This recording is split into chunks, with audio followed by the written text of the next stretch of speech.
and what solutions would actually work. And in the case of Keystone XL, it's something that's very mired in politics and not really sound on science, at least on this part of it. I mean, it almost seems like a no-brainer. I think it's important, though, when you're talking policy, Washington is all politicians, but politics is local. And I think you get back to what John said. I'm from Ohio, Toledo, Ohio originally. So you go into these towns, you look at Youngstown, Ohio. The mayor is a Democrat from the Democratic Party, which tends to be where most of the activists in the environmental space tend to push their agendas. And he totally supports exporting of natural gas, finding things to do with it, because his town is zero unemployment. And that's what matters. So when they released the NERA study, first thing I did was I called every Democratic mayor in Ohio and Pennsylvania and said, okay, you got to write the president, let him know how you feel about this. So I think in the end, when you look at Keystone and you look at the amount of steel it purchases in the United States, the amount of labor, you look at an export facility. Right now, Cheniere Energy is one of the largest purchaser of GE jet engines, more than any airline out of Ohio. So that's a substantial boost in our economy, and that means so much to jobs. And you've got to look at the whole line. You've got the hotels, the McDonald's in Youngstown, Ohio's starting rate is now $10 because everyone's making $100 grand working for all the rigs. So they have to compete, and they're so busy. So it's really going to get down to local politics. So I think you're going to see a lot. There's now, what, 38 states that are considered producing states? That makes a difference in Washington. Well, and if you're Pennsylvania next to New York, you're glad New York has a moratorium, right? Right. You get more of the business, right? So Majida, let's take that. You talked about your facility and some of the inputs and where you're putting money. Why does an export facility cost, what was it, something like 10 times more than the importation facility? Well, you actually, and it's a little more technical, but you actually take the gas and you do it in 3 stages and you chill it down to negative 260 to 280 degrees. So that takes a lot, that's very energy intense. So it's all those jet engines in GE.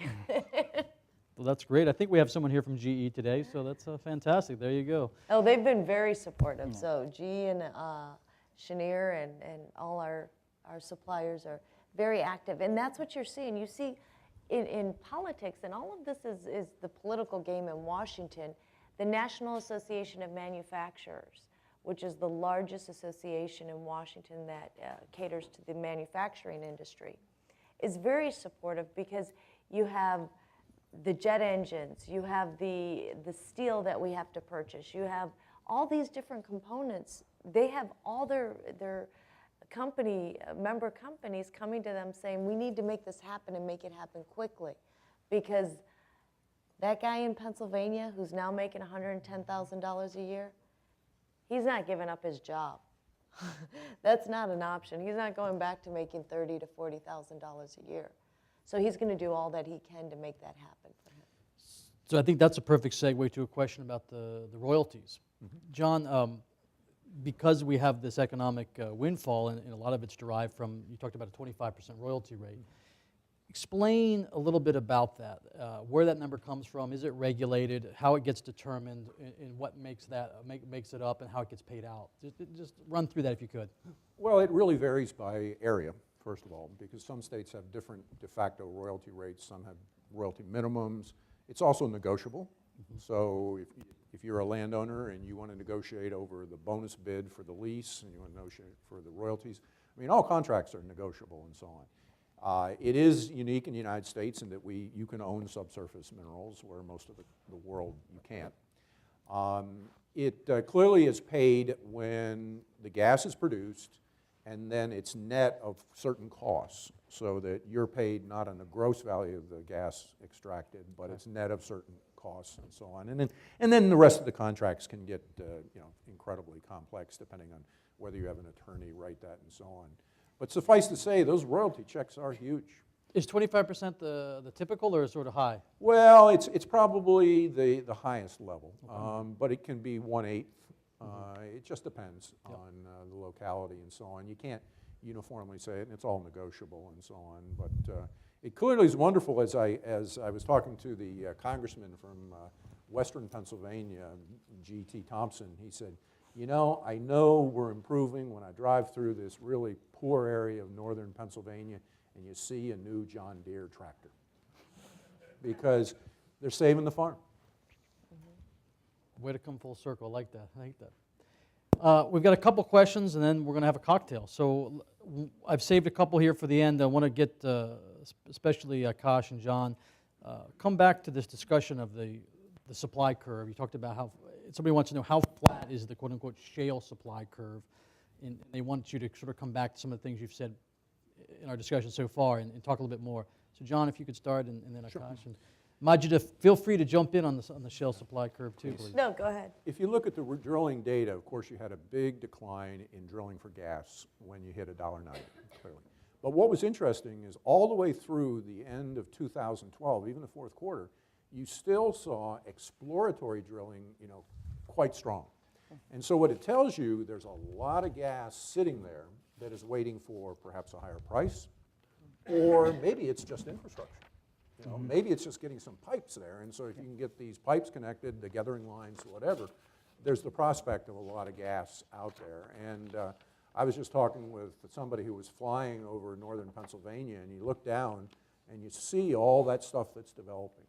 And so just based on that data alone, it tells me that we have probably a flat supply curve. Because what happens is, as you have incremental price or incremental things, you bring on a lot of supply, and that defines flat. Yeah, thank you. I think John really hit the nail on the head. 2 points. One is there's a bevy of basically stranded or abandoned gas, and you do need a price response. And I think we delineated and went over some of these demand factors because we think it's the downstream and the end user that's going to drive the price higher as opposed to and promote this supply. And I would concur that it is a flat supply. That it's pretty steep depletion, but then it's a very long tail, what we're seeing in most of these plays. So more exploratory wells and more exploratory drilling, and essentially the run rates will they'll rise and they'll fall very quickly, but they'll have a long shelf life. I think it's important that we also bring up the fact that we currently have, I think, 55% less rigs operating this year than we did last year. But we're producing more. Our technology's getting better. So if we would motivate the market by increasing the price a little bit, we would promote production.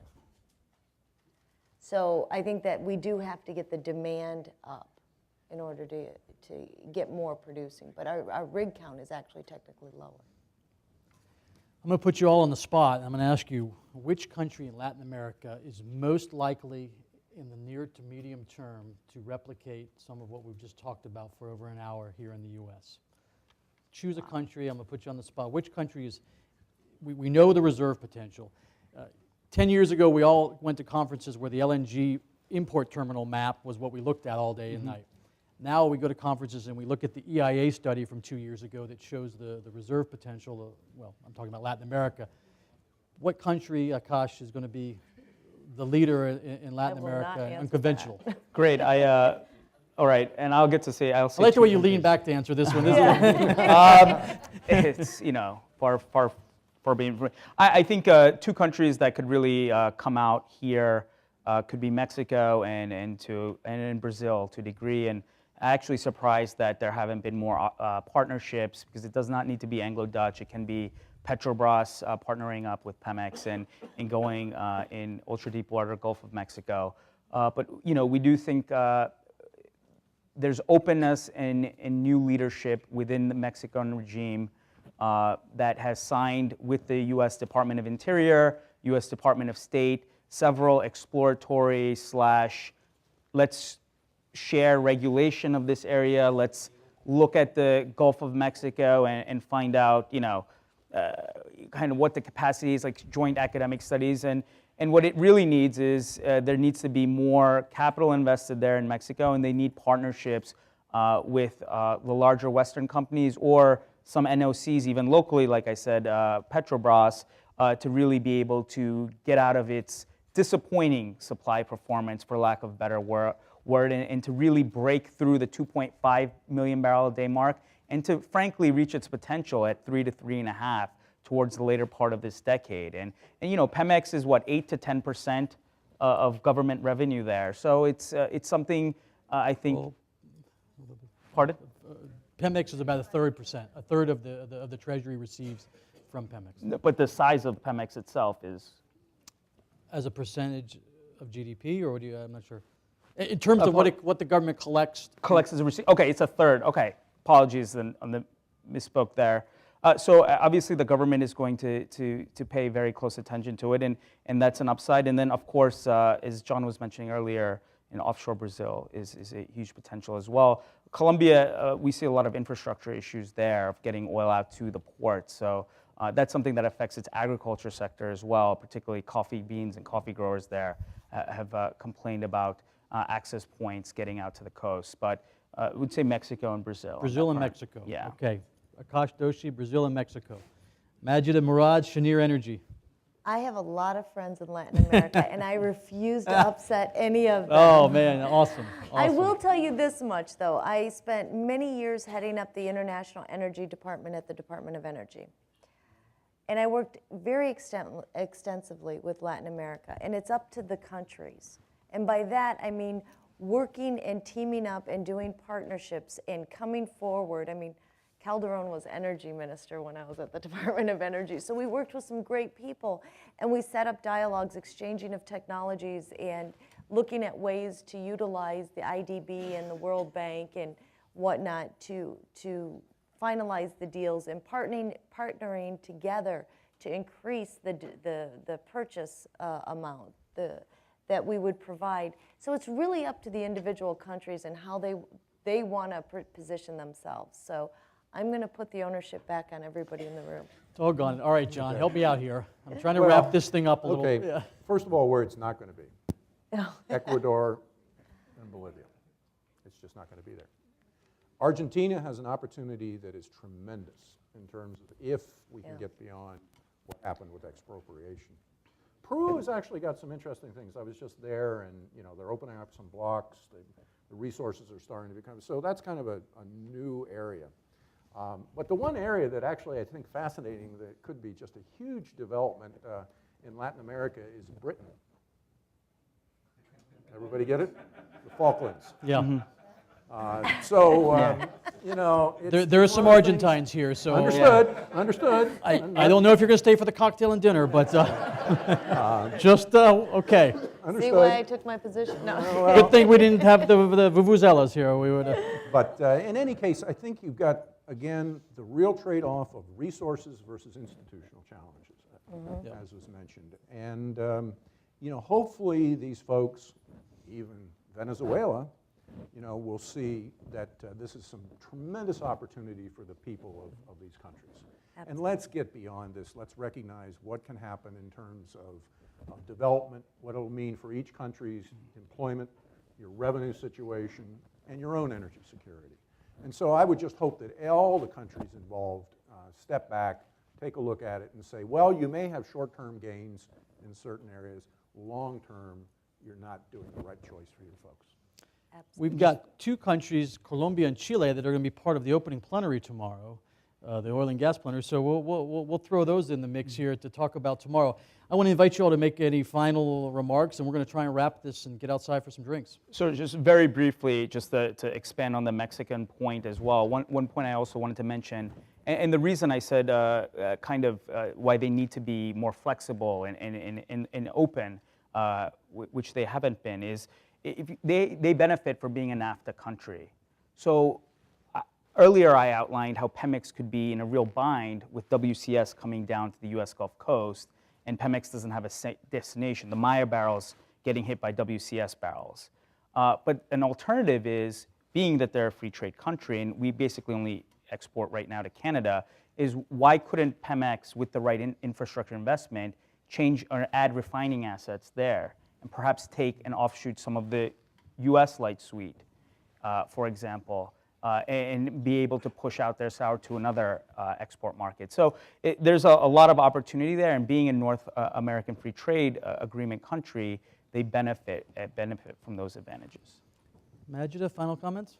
I would have to echo what John just said, and I think it's really very important, as all of us up here have traveled extensively, working together and looking for the benefit of the energy consumers in all the countries, and getting past everything else and saying, okay, what are the long-term benefits? And I know we're in between you guys and a drink, so I'm not going to say anything else. That's it.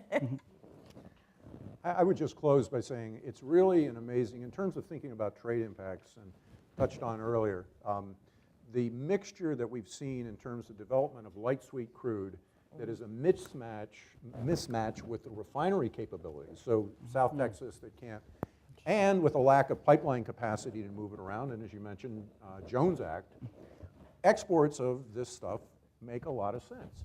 Why don't you export the expensive stuff, the light sweet crude, and import the cheaper stuff? And that presents then the opportunity of continued imports from Mexico, South America, heavy crude imports. So hopefully we'll have rational policy in the U.S.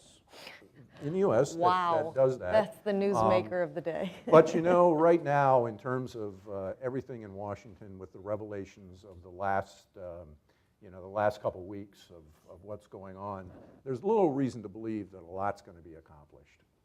And you mentioned potentially penciling in a Q1 2005 point. 2015. 15, for Keystone 2015. XL.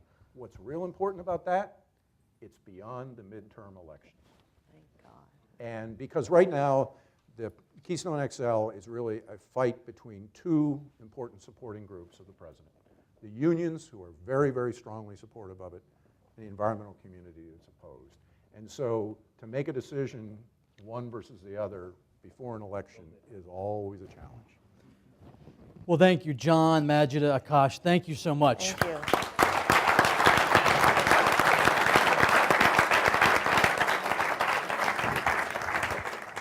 My watch says 6 o'clock on the dot.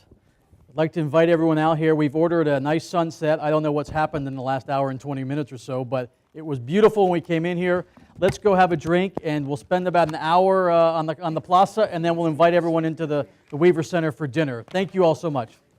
John, it was great to Pleasure. I hope I see you in Washington. Please. Pleasure. That was great.